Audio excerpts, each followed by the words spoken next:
So today, city leaders will meet to discuss who will replace the Dallas City Manager. Last week, T.C. Broadnax announced his retirement after 7 years on the job. Richard Solomon live this morning in Dallas with more on that meeting today. So, Richard, leaders will have an idea of who will step in, at least for now.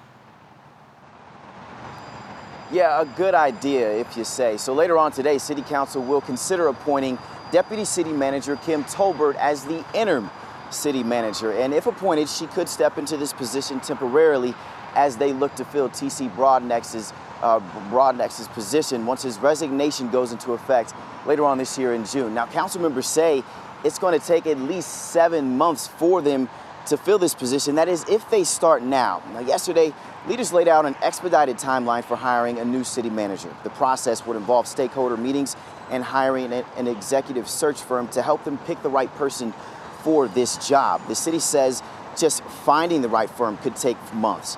The firm would then present a list of finalists for the job, and we learned last week Broadnax announced his departure suddenly, coordinated with a majority of city council, and it was actually kept a secret from the mayor, with whom he had a history of disagreement. So to put this position into perspective for you this morning, let's say Dallas is ran like a company. Well, this is the equivalent of Dallas looking for its next CEO.